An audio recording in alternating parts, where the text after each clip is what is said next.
Ôi trời ơi, đàn đã gầy bão rồi. Dìm hàng người khác, có mùi hèn hèn gì đó, cạnh tranh không lành mạnh.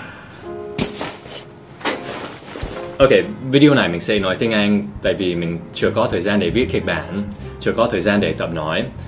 Với cả mình cũng hơi bị kích động một chút, nên chắc là nếu mình nói tiếng Việt nó sẽ ngầu lắm. Các bạn có thể bật phụ đề nếu cần thiết. Với cả có thể mình sẽ nói bậy một chút, mình cảnh báo thôi. So by this time, most of you have probably seen the video that I released a few days ago, where I showed my parents some clips of Vietnamese people speaking English and asked my parents if they understood it. And you also probably noticed that the clips I chose to use were clips of Vietnamese people trying to teach English. Now, I knew when I made this video that there was going to be controversy and debate over it. I knew some people were going to say, "Oh, you shouldn't do that, Dan." And some people were going to say, "This is awesome." But I've been really surprised by the comments from people saying things like, "Cạnh tranh không lành mạnh." The reason they're saying this is because at the end of that video, I included a promotional spot for Elsa, the pronunciation app that is sort of my partner sponsor. And so basically what these people are saying is that the purpose of that video that I made is to cause these other English centers to lose students or even fail altogether so that Elsa will become more popular and I'll make more money. It's completely ridiculous, both the cạnh tranh part and the không lành mạnh part. And I'm going to explain why. First of all, cạnh tranh? You know, I've really never thought that I was competing with any other channel. Like, in the case of my channel and eLight, we each produce less than an hour of content a month, so there's no reason that people can't watch both. With respect to classes and teaching, I already have way more people who want to study with me than I can possibly teach. So even if some other center completely collapsed, I couldn't take all their students. And then competition between Elsa and a place like eLight, they're completely different things. Elsa is a pronunciation app. That's it. eLight, on the other hand, is a school. I mean, they have courses, teachers, and all that stuff. So again, there's no reason that both of them couldn't be successful. How would the failure of one lead to the success of the other? Okay, so that's the cạnh tranh part, and now the không lành mạnh part. First, some people are saying that the entire video is basically an advertisement for Elsa. But the promotional spot for Elsa comes at the very end of the video, and it's a long video, 15.5 minutes. Most people are not going to watch the video until the very end, so they're never even going to see the part about Elsa.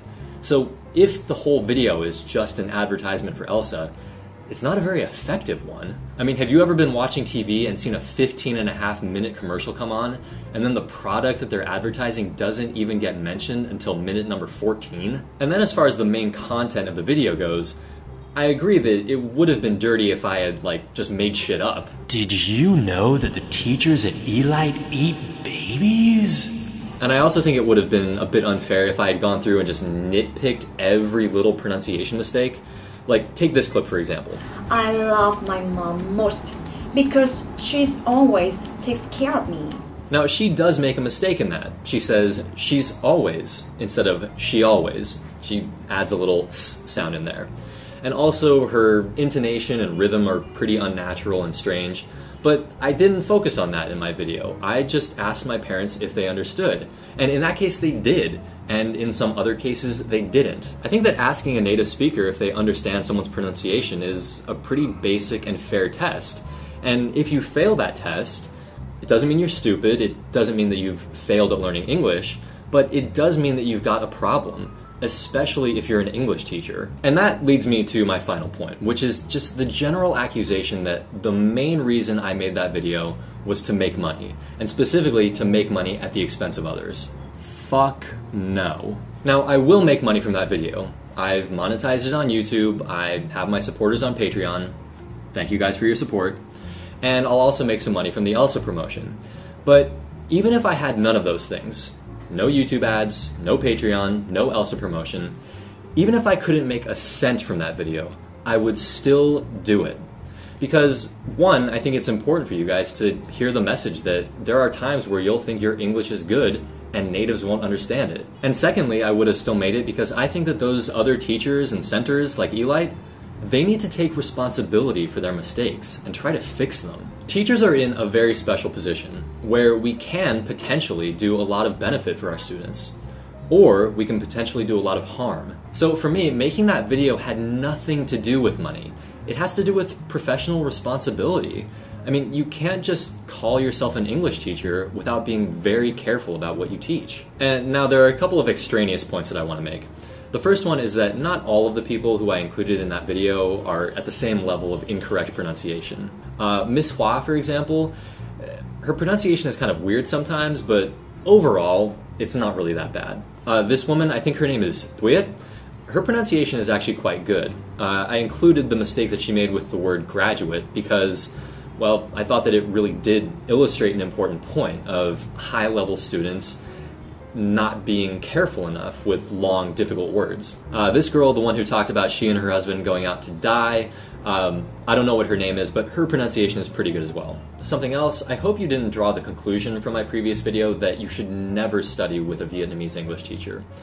I've met some Vietnamese English teachers who are very, very good, and some who speak the language almost perfectly. And even those who don't speak it perfectly, I would say, as long as they acknowledge their own shortcomings to their students, and let you know that maybe you should double check some of the things they teach you, I think that's fine. Also, there were some people in the comments who said that it was unfair that I was just taking isolated clips and showing those to my parents, and that if there had been more context, my parents might have understood.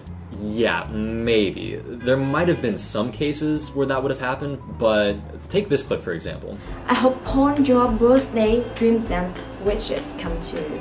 So my parents heard the part about birthday dreams and wishes coming true. Something about birthday wishes coming true, but I hope... So they understood the context, but they still couldn't understand what she was trying to say at the beginning. So don't expect that context will really help you that much. In my experience speaking Vietnamese to Vietnamese people and hearing Vietnamese people speak English with me, there are a lot of cases where the context just doesn't help. And now a few things just about the channel. In a couple of days I'm going to be posting a video about upcoming classes with information about how to register and all that. Keep your eyes open for it. Also, at the very beginning of September, I'm going to be making a trip to Australia, and I'm planning to make a video there about Australian English. So you will see that eventually, but I'm not sure if I'll be able to get any other videos up before that one. So don't worry that I've stopped making videos, I will return. And finally, the response to my previous video has really been amazing to me. The negative response, first of all, but also the much larger positive response. A lot of really supportive comments. Some people sent me really meaningful and supportive messages. I just want to say I appreciate you guys. I am really happy that I was able to make something that was meaningful to so many of you, and I hope I can make more videos that are that meaningful to you in the future. Peace.